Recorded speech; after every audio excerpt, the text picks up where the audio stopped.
জন্য আল্লাহ রাব্বুল আলামিন তিনি হচ্ছেন সব বিষয়ে ক্ষমতাবান। তার ক্ষমতার সাথে কারো ক্ষমতা তুলনা হয়? ওহু আলা কুল্লি শাইইন কাদির, তিনি চাইলে সবকিছু করতে পারে। পারে কি পারে না? তিনি দিনকে রাত করতে পারে, রাতকে দিন করতে পারে। পারে কি পারে না? আজকে কখন দিন হচ্ছে, কখন রাত হচ্ছে, কিভাবে রাত হচ্ছে, কিভাবে দিন হচ্ছে, আমরা কি ভাবতেছি? কিভাবে দিন হয়, কিভাবে রাত হচ্ছে, দিন গড়িয়ে রাত আসে।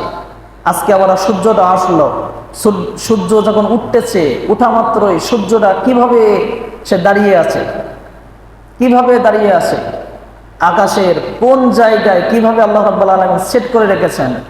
দিন শেষে সূর্যটা চলে যাচ্ছে পশ্চিম আকাশে, আবার দিন শেষে পূর্ব আকাশে উঠতেছে। কিভাবে উঠতেছে, কিভাবে আসতেছে, কার ক্ষমতায়? আল্লাহ। আজকে সব কিছুই আল্লাহ নিয়ন্ত্রণ করতেছে। দিন আসতেছে, দিন চলে যাচ্ছে, দিন শেষে আবার রাত আসতেছে, এটা রাতটাও আনতেছেন কে? ক্ষমতা কার? এই যে ক্ষমতা, পাওয়ার, এনার্জি, এগুলো শুধু দেখানোর মালিক একজন, তিনি কে?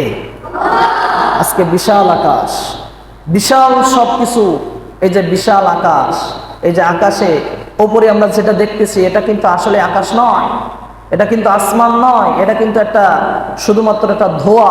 ধোঁয়া, আমরা সেটা দেখি ধোঁয়া, ধোঁয়ার উপরেই কিন্তু আকাশ আছে, আসমান আছে। এই যে প্রথম ধোঁয়া দেখি, তারপরে আকাশ, প্রথম আকাশ।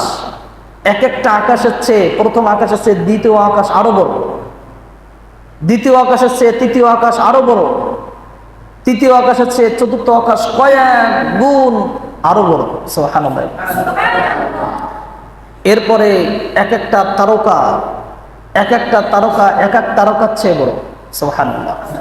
আজকে আমাদের শুধু এতটুকু ভাবা উচিত, বিশাল আকাশ, এই বিশাল আকাশকে আল্লাহ রাব্বুল আলামিন খুঁটি ছাড়া কিভাবে রেখেছেন?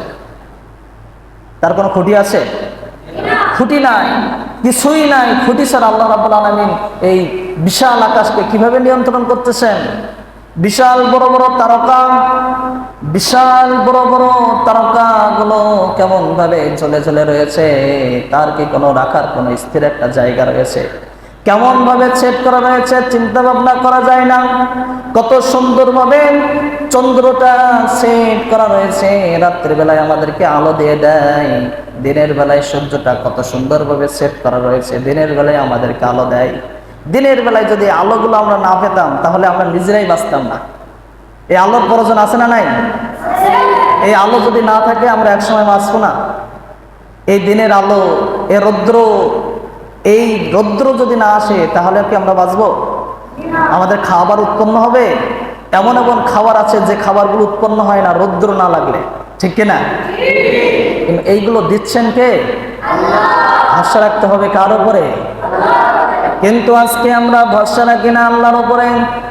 দিন শেষে আমরা মানুষের উপরে ভরসা রাখি, মানুষের উপরে ভরসা রেখে আমরা দিন শেষে হতাশ হয়ে যাই। দিন শেষে আমরা হতাশ হয়ে মুখ চেপে আমরা পড়ে থাকি, ঠিক কিনা? এজন্য আমরা সর্বদা ভরসা রাখবো কার উপরে? আল্লাহ আমাদের তৌফিক দান করুক, আমিন। এরপরে